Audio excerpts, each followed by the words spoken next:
have you ever really been taken in? Do kids still do April Fool's Day stuff, really? Yeah, I can hear the sound of my tires blowing up from here. But, yeah, when I think of April Fool's Day, I think of the one time twice I was taken in. Just fantastic.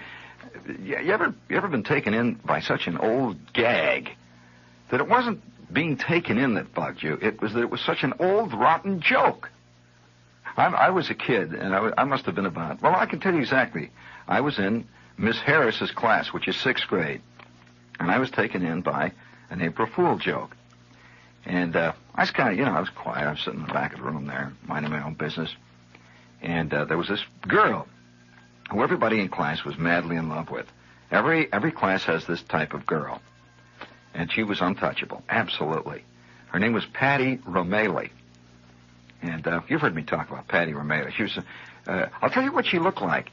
Do you remember a cartoon strip? I don't know whether it's still around or not. But do you remember a cartoon strip called Boots and Her Buddies? Well, it might not have been out here in the East. Did you hear of it, Lee? Boots and Her Buddies? Well, Boots and her this girl Boots that was in this cartoon strip looked exactly like Patty Romali. And, in fact, I used to call her that. And she was blonde, a real cheerleader type. And, well, she was a little precocious, let us say, for 6th grade. And, her glands were working. Everything was working, see? And the only way our glands were working at that point, they were creating pimples. But, and Patty would sit up there, and she would sort of float through the whole world that we lived in, untouched by it. And she was always going out with elderly men, like guys from 8th grade. And, well, they were. There was a guy named Billy Clark who everybody was bugged with because he was in 8th grade. And he used to say, "Oh, come, he doesn't go on with girls his own age. Wow." And he was in 8th grade. She was in 6th grade. And she was always hanging around with Billy Clark. And Schwartz used to get bugged. And Schwartz had a real thing on her. And the only trouble was that Schwartz was 4 feet 10. And Patty was 5 feet 6. As I said, she was very precocious. She had everything going for her. And she absolutely never had anything to do with anybody in our class. The only guy that ever came close to actually getting her to say hello was Jack Robertson. And Jack was about 6 feet 3 at that time. Well, he wasn't exactly precocious. He was just tall. He was 6 feet 3. He weighed about 70 pounds. And, and most of his 6 feet 3 was kind of pimply. And he actually got her going a little bit there for a while. But she drifted on and became part of that great, glamorous world of the kids who were in 8th grade, all the top-flight kids. But she always was in our class all the time, and sort of on top of it. And you know how, if you ever had, men, I think, have this impression a lot. Men have the impression secretly inside that most women were born knowing about everything. And, even they're dumb women. I don't mean everything. I mean, how to buy stamps and stuff like that. But I mean the real stuff. And Patty would look at us with these mysterious eyes. And Schwartz would kind of break out and sweat. And Patty Romali. And Patty lived at the end of the street. She lived about a block and a half away from school. And we would go past Patty's house all the time. And every time we did, there would be this little excitement. Is Patty going to come out? Is Patty watching me hit this ball? Is Patty watching me? She never was. Patty didn't know we were alive. But the one day I was sucked right in. Of course, like everybody else in the class, I was kind of bugged on, hung up on Patty Romali. And the day, it was on April 1st. We were in Miss Harris's class. It was 6th grade. And this was late in the second ice age. And I'm sitting back there, and it's summertime. And I had never heard of T.S. Eliot. April is the cruelest month, all that jazz. And all April meant to me was that, you play ball again, it was warm, and you could hear the peepers out in the swamp hollering, and you could feel the sun coming down on the top of your head, and the kids were always out playing volleyball out next to the school. And I'm sitting in class, and Miss Harris is up there working away with the chalk. And all of a sudden, Helen Weathers, who was sitting right next to me and off to my right, Helen Weathers gets a note handed to her from the kid in front of her. and it's all folded up. And she looks at it, and I never got notes. No, I'm just sitting in there. The only notes I ever got were bad news, once in a while from the office, that kind of stuff. Take it home to your mother. And that was always, real rotten. And I'm sitting there and paying no attention to anything, and I'm chewing on an eraser, and the sun is coming down, and Patty Rameli's nimbus of blonde hair is catching the glint of the April day way up ahead of me there. It's completely untouchable. It's like the golden fleece. After a while, if you're in the same class, friends, with, say somebody like, Vanessa Redgrave, you don't look at her anymore. She's just there. It's untouchable. It's like if a guy's got a pad next to the Statue of Liberty. After a while, you're just used to it. You don't think anymore about it. Just unattainable, and that's it. You just live with it. And so, it's true, And so, Patty Rameli is sitting up there, and her hair is catching the sun drifting down, and the class is droning on. It is April 1st. And Helen Weathers gets this note. And she turns and hands it to me. Says, here's a note. I said, what? I look on it, and it says, Shepard. It is a note to me. Well, I take the note, and I open it up, and it says, Dear Jean, I am madly in love with you. I can hardly bear not seeing you all the time, every hour of the day and night. You are fantastic. What a gas you are. And the way you wear that red corduroy cap is incredible. What a fantastic red corduroy cap. And boy, do you ever play second base great. I'm in love with you. XXX Patty Rameli. And my eyeballs popped open. This is an incredible revelation. Now, I had heard of things like this. I had heard of, secret loves once in a while. We had read Ivanhoe, for example, and we knew that, I knew theoretically then that these fantastic loves existed, but Patty Rameli is in love with me, and nobody's looking. I got this note. And it's written in this girlish hand with a little... girls always dot their I's by making little circles. And there's a certain kind of girl that does that. I never knew a male that did that, at least a male who didn't wear fluffy shirts and elf shoes. But nevertheless, there it was in green ink, little circles. It says, I am madly in love with you, and the way you wear that corduroy cap is fantastic. Whew! Patty Rameli. My God. And I stick the note in my pocket. I sit there, and I see this head up there. She doesn't look around or anything.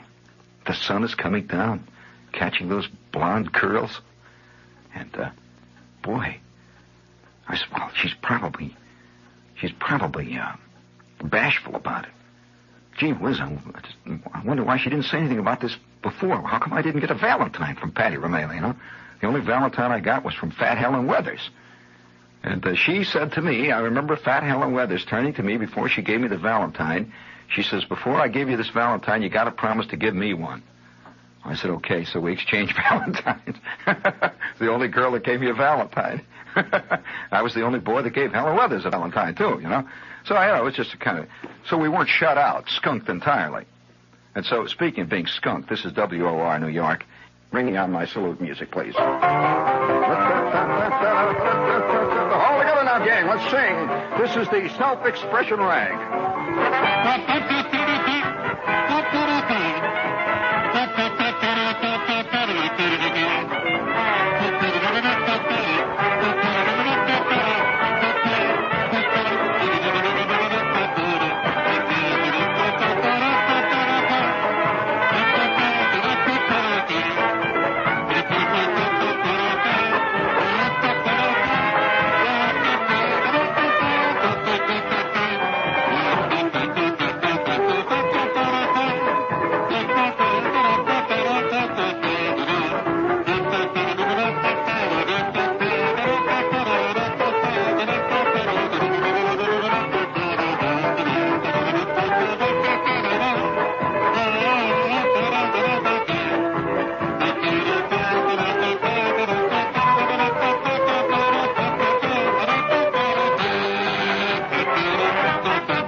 Speaking of April Fool. However, I got to get back to this story because this is very important. I know that this kind of emotional problem has plagued many a person, and it's terrible to be faked out. And of course, most of us spend most of our lives getting faked out in one way or another. And there I'm sitting there, last maybe 2 or 3 rows. I'm way back there in the ghetto of the classroom. The Schwartzes and the Shepherds and the Zinsmeisters were in the back there. And Miss Harris, who was a very petite lady. Miss Harris was the compact kind of lady. Looks a little bit like all the ladies that are in the girls. Have you noticed that all the girls in Mary Worth look exactly alike? He just puts on glasses on some of them, takes glasses off. All the men look bugged. Every male in Mary Worth looks exactly alike, and they all look mad. And the girls always want to be an actress, and Mary Worth somehow moves in with them. What an old busybody. What a pain in the neck. And not only that, have you noticed that Mary Worth is getting younger every day? Of course, that's all part of the whole scene. She'd probably taken wheat German estrogens and all that stuff. But nevertheless, Miss Harris looked like all those girls that were in Mary Worth. You notice that all the connotations here, since we're all Americans in this together, are comic strip connotations. Just like, movies are comic strips. They're just expensive comic strips. You see Bonnie and Clyde. Now Bonnie and Clyde is a kind of watered-down Dick Tracy episode. And Mr. Ratface. Or, remember those terrible people? Remember the guy in Dick Tracy that had the flies around his face all the time? Ugh. Remember the mole? Any of you remember the mole? He lived underground. He looked like a mole. He had these feet that were webbed. And you can always tell criminal types. They look like it. They've got flies around their head, or they've got bullet holes for their ears, and that kind of stuff. Mr. Ratface. And I knew a guy who really was a Ratface, but that's something else. He was a rotten, crummy lion face, well, I heard. That's something else. That came out in court. However, that's an in-joke, and it's too late for in-jokes. We got to get right down to the nitty-gritty. I mean, you play around with in-jokes all you want, you get nowhere. But I'm sitting in the back there, and I got this note, see? I'm about to be euchred. And you can see it stuck with me. I remember it to this day. I mean, it was a vivid moment. And it said, "Dear Gene, holy smokes, am I in love with you. You are an incredible, fantastic human being. The way you play second base is a gas. And the way you make that slide into third is just incredible. And I like the way you wear that corduroy red hat." Signed, Patty Romele. Well, now, Patty Romele, maybe I'm not getting it across to you what kind of a symbol Patty Romele was. First of all, Patty Romele was rich. Patty Romele just didn't have an ordinary walking around family. Patty Romele only came to the Warren G. Harding School because her parents felt that she should know something about the hoi polloi. And we were the hoi polloi. Well, she was there studying us, like bugs. And she did not take part in our little bug-like games under any circumstances. So here's old Patty sitting up there in the front there. And, another thing about Patty Romele.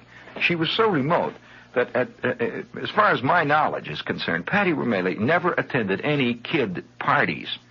We would have these parties, to play spin the bottle.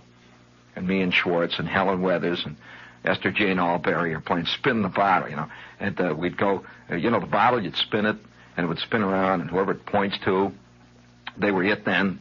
And then they had to spin the bottle. Well, there are all kinds of variations, see. And then whoever it pointed to, they had a kiss. That was the whole thing. And it was terrible, It's awful being kissed by Schwartz. You just can't trust a Borden milk bottle. And guys played with loaded milk bottles. In Love and War, there are no rules, friends. And I can remember one time playing. You remember Drop the Clothespin?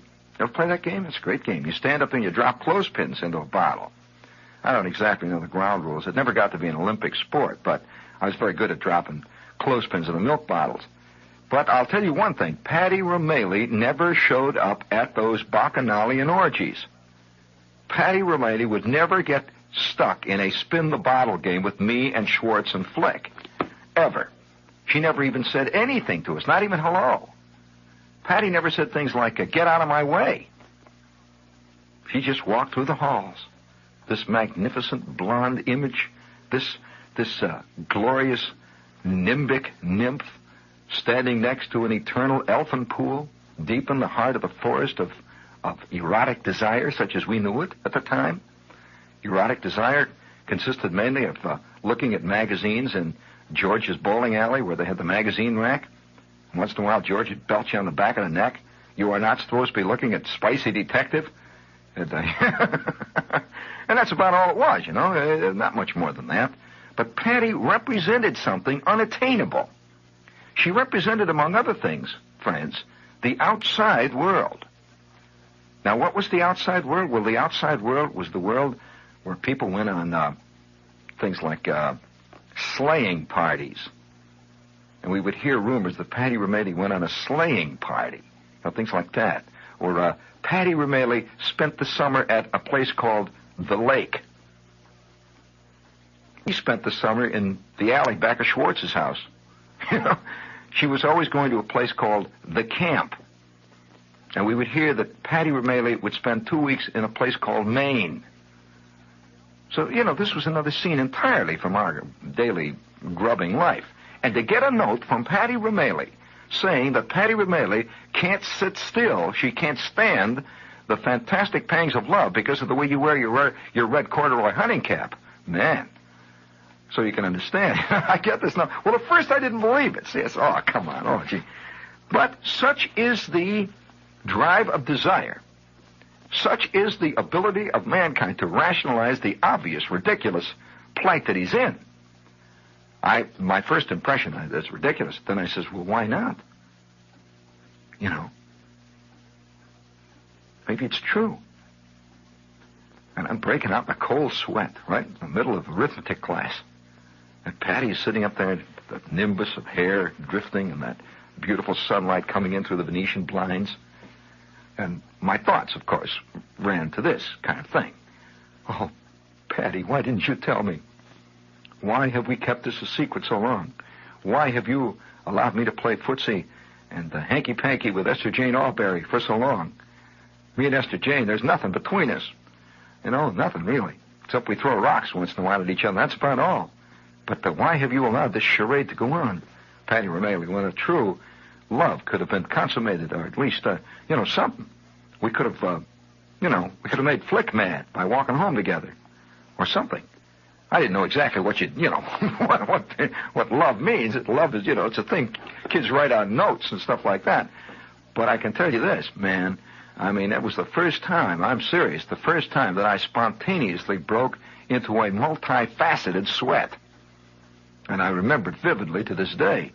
Well, you know what I'm talking about, Larry. The first, yeah, Larry looks ruefully. He says, yeah. Do you ever wonder whether girls feel that? Do you ever really wonder that, Larry? I have. But that's just an idle scholastic wonder. It doesn't really have anything to do with life.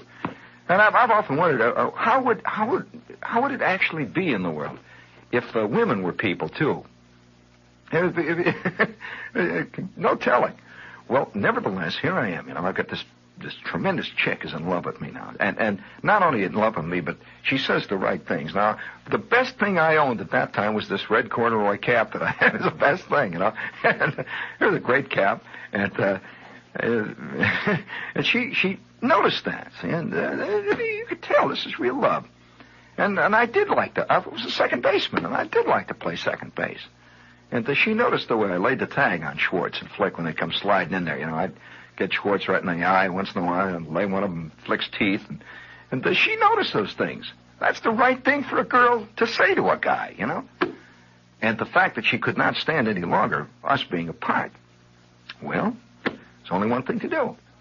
So I'm sitting there in the back, and by George, about 3 o'clock that afternoon, about an hour before school is out, another note is handed to me from Helen Weathers. And it's a grubby note. Helen Weathers has got this mad look. Helen Weathers always wore her hair like Prince Valiant. It always looked like she was wearing a football helmet. And and she was fat. She looked like a football, with a football helmet on top and Prince Valiant. And she would hand me this note, and she's sweating. She's mad. Here's another note. And I'd look at the note, and this one said, Dear Gene, would you please come to my house tonight? And I will make fudge. I must see you after school tonight. Would you please come to my house about 4:30? I must see you. Please, do not disappoint me. Signed, your one and only true love. You are fantastic, and I like the way you wear that red hat. Please come to my house today at 4:30. My mother will not be there, and we will make fudge. Signed, your Patty. Patty Romali. My Patty Romali. I mean, holy smokes. Oh, what? And she is sitting up and doesn't look back, nothing. Of course, you would expect this of a sophisticated girl of the world. She's going to look back and wave at me. And we're in geography class, wave, hey, hi, And so I'm sitting all the way through the next class, and now school is over. And I had planned to sell seeds this afternoon, you see, because always in the first April 1st, maybe up through about the 15th, we had in the school, Warren G. Harding had a thing on selling seeds. Now, I don't know what the hell we were selling seeds for, what we're supposed to get out of it, but all I know is that I spent every afternoon during those days going up and down on porches and walks and knocking on doors and asking people if they wanted to grow nasturtiums. And they would look out. It amazed me. I never knew at that time how many people slept till 4 o'clock in the afternoon. Yeah, you'd be surprised. Once you're a door-to-door salesman, and when, I was a door-to-door salesman, and I had my little package of seeds, and we were supposed to be getting an encyclopedia set, which we never got. Every year we were working on this book, world book and all that stuff. And I'd go up and I'd knock on the door, and these haggard eyes would look out of the darkness, and you could see just a little hint of stubble there. It was like like some kind of a monster in a cave, and the door would open. These eyes would look out and say, "Well, what do you want?" I'd say, "Excuse me, I'm from Warren G. Harding School, and do you want any nasturtiums? I've brought you nasturtium seeds for this year." He said, "Oh, shut up. Nasturtiums." Boom. The door would slam. Well, we'd taken a course. By the way, part of our seed thing, we had taken a course in salesmanship. And we started this with Miss Shields. And she says, never ask people if they want nasturtium seeds, because then they'll tell you. Never ask them. Tell them that you have brought their nasturtium seeds. You see, that's the positive approach. Say to people, I have brought your nasturtium seeds for this summer. And you'd be surprised at the answers you get to that one. The rarest one of all is, well, okay, how much are they? That happens about once every 258 tries. And so I had been planning all afternoon. I was going to go over on Cleveland Street and sell some more seeds. And I figured, well, the hell with the seeds. And so I rushed home, and I got all, comb my hair and put on I was going through my J.C. Penney checkered Western shirt phase. And they have, those red and black and yellow checkered shirts, lumberjack shirt phases. They were really great. I figured that was really, it made a statement. They were flannel, hotter than heck, but they were flannel. You've had those. And I had on my red base. I figured if she liked my red corduroy cap, I better wear that. So I put on my red corduroy cap. I'm all dressed up, and I go out, and Schwartz and Fleck and Broner. You don't want to hear the rest. This is a very painful story, see.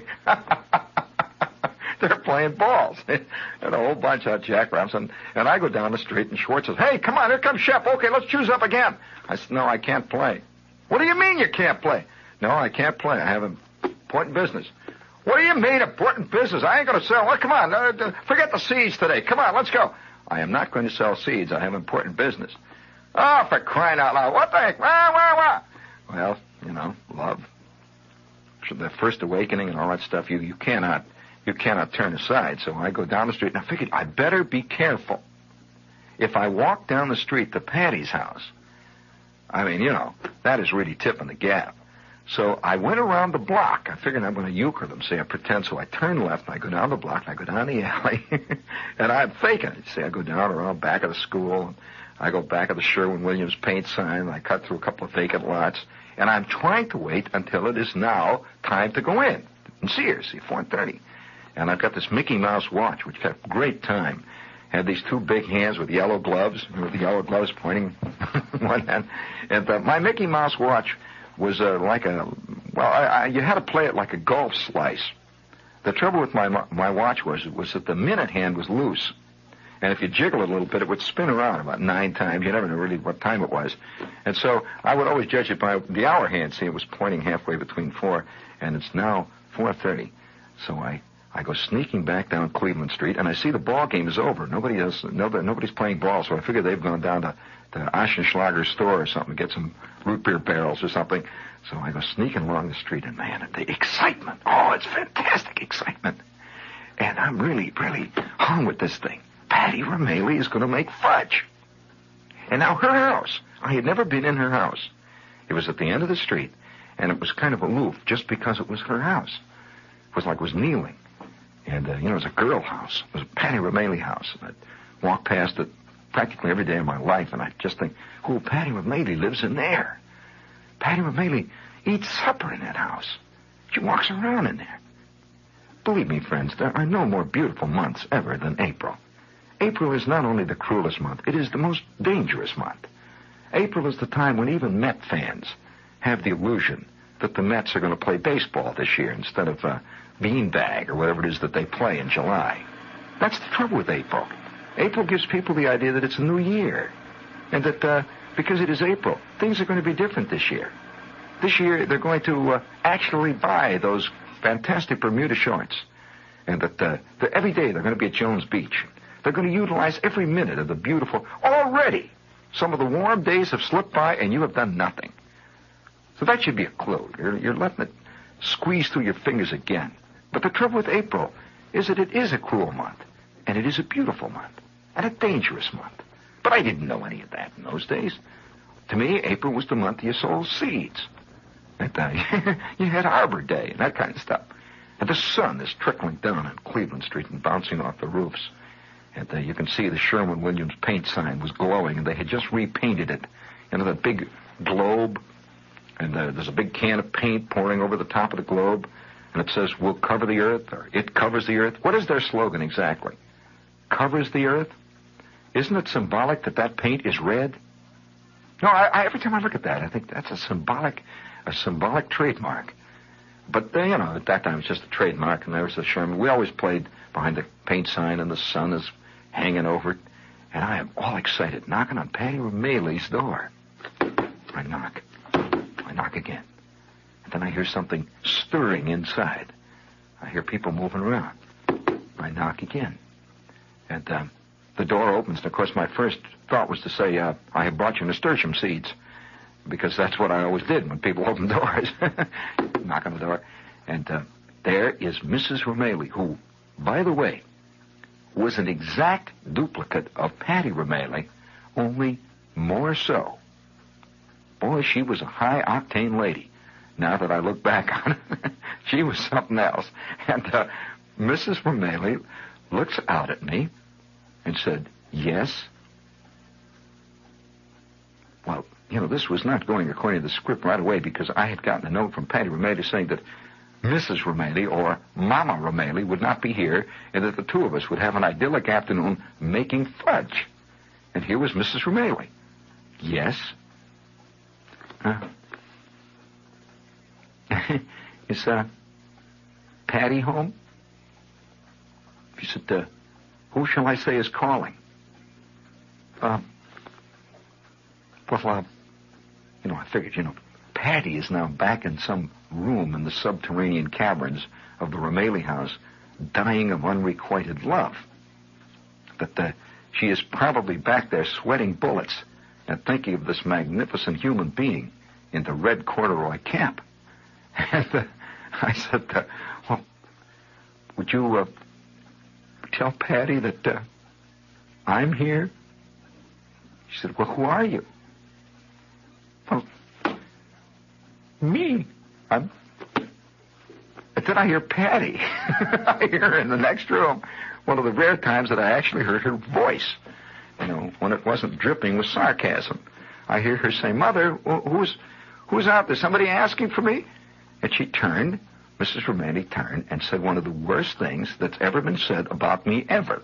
She said, "Yes, Patty, there's some little kid here." Some little kid here. And she said, "Who is it?" And Mrs. Romali turned to me and says, "Who are you?" I said, "Tell her Jean's here."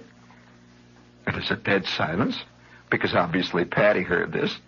And Patty said, "Jean? Jean who?" And she says, what's your last name, little boy? I said, Gene Shepherd.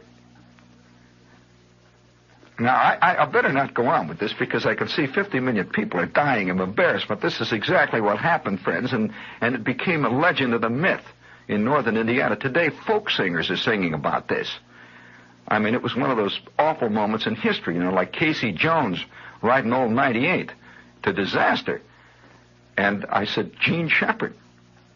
And Patty Romani said, Gene Shepherd, Mother, tell him that we don't want any seeds. I said, I'm not here for seeds. Tell Patty that I'm here. And she said, yes. Well, I'm here. I'm here. And Mrs. Romali turned and said, well, Patty, he says he's here. And Patty said, tell him that I'll see him in school tomorrow or something. What does he want? I said, what does he want? And I didn't know what to say to Mrs. Romali. I said, well, tell Patty that I want to ask her if she got the third problem, the arithmetic. That's all I could think of. And Patty said, yes, the answer is 32. I said, oh, thanks. And Mrs. Romali says, is that all, little boy? I said, yes. She said, well, bye. I said, bye.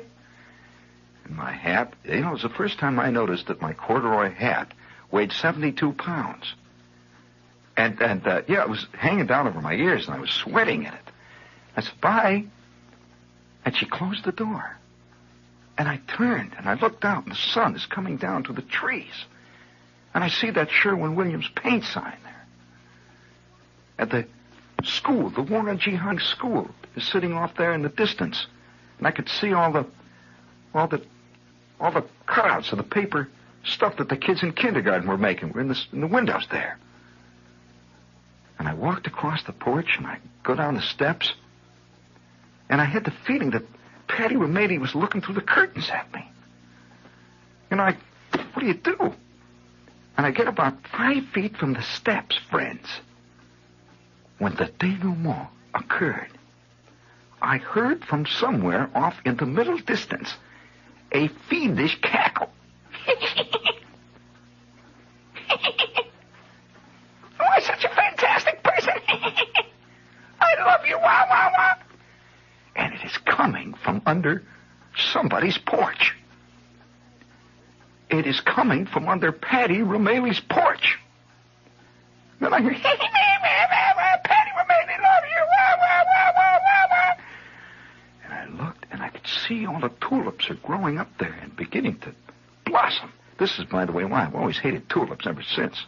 I used to like tulips when I was a simple, unspoiled person of 5. But after this moment, tulips had another connotation. Here were the tulips growing up there, and I looked at the tulips, and I could see about 37 fiendish, evil eyes peering out from under Patty Romali's porch. They heard. And the cackling rose. Would you please give me a little of that idiotic piano music to show them I was a buffoon? Friends, have you ever wondered how... You've all seen Charlie Chaplin? How it felt to be that buffoon? I don't mean Charlie Chaplin playing him. I mean being him. I'm walking down the street, my feet are going out sideways. And I could hear this... Oh, what a beautiful red hat you got. Wow, wow, wow. You play second base, right? It's Schwartz and Flick and Brunner, Jack Robertson, Grover Dill, Farkas, the whole damn bunch. It is the entire crowd from 6th grade, all of them. Humiliated before the entire world. They heard. And I couldn't figure out why they did it to me. Why did they do this to me? And then I heard Schwartz say, April Fool's Day, It's April Fool's Day. I have bitten for them. You know, to this day, I don't know whether or not Patty Romaley ever heard about it, but she couldn't possibly have not heard. She was also part of that little hardy band of searchers after truth, after culture. Some nights, early in the spring, when I'm walking through Central Park amid the beds of flowers, and I see those friendly little tulips looking up with their tongues sticking out at me, and the sun shining down over General Sheridan's statue, and all the pigeons are flapping around, doing what pigeons always do around statues. I can hear those fiendish cackles. And I can say one thing. Patty Romaley never mentioned that insane episode out of my checkered life. Never. And do you know that not more than a year ago, I am home. I'm walking down the street. And who comes out of the A&P looking even more high-octane than ever before? Patty Romaley. And my first impression is, don't even notice her. And she looked at me and says, "Why, Gene, how are you?" She remembered me. Thank God, there's still hope. I said, "Hi, gee, Patty Romaley. How are you?" She said, "Why, how are you?" I said, "How are you?" She said, "Well, you've grown." I said, "Well, you know, those things happen. You know, the sun hits you and you grow." We stood there for a minute. You know, I thought, should I pour it all out?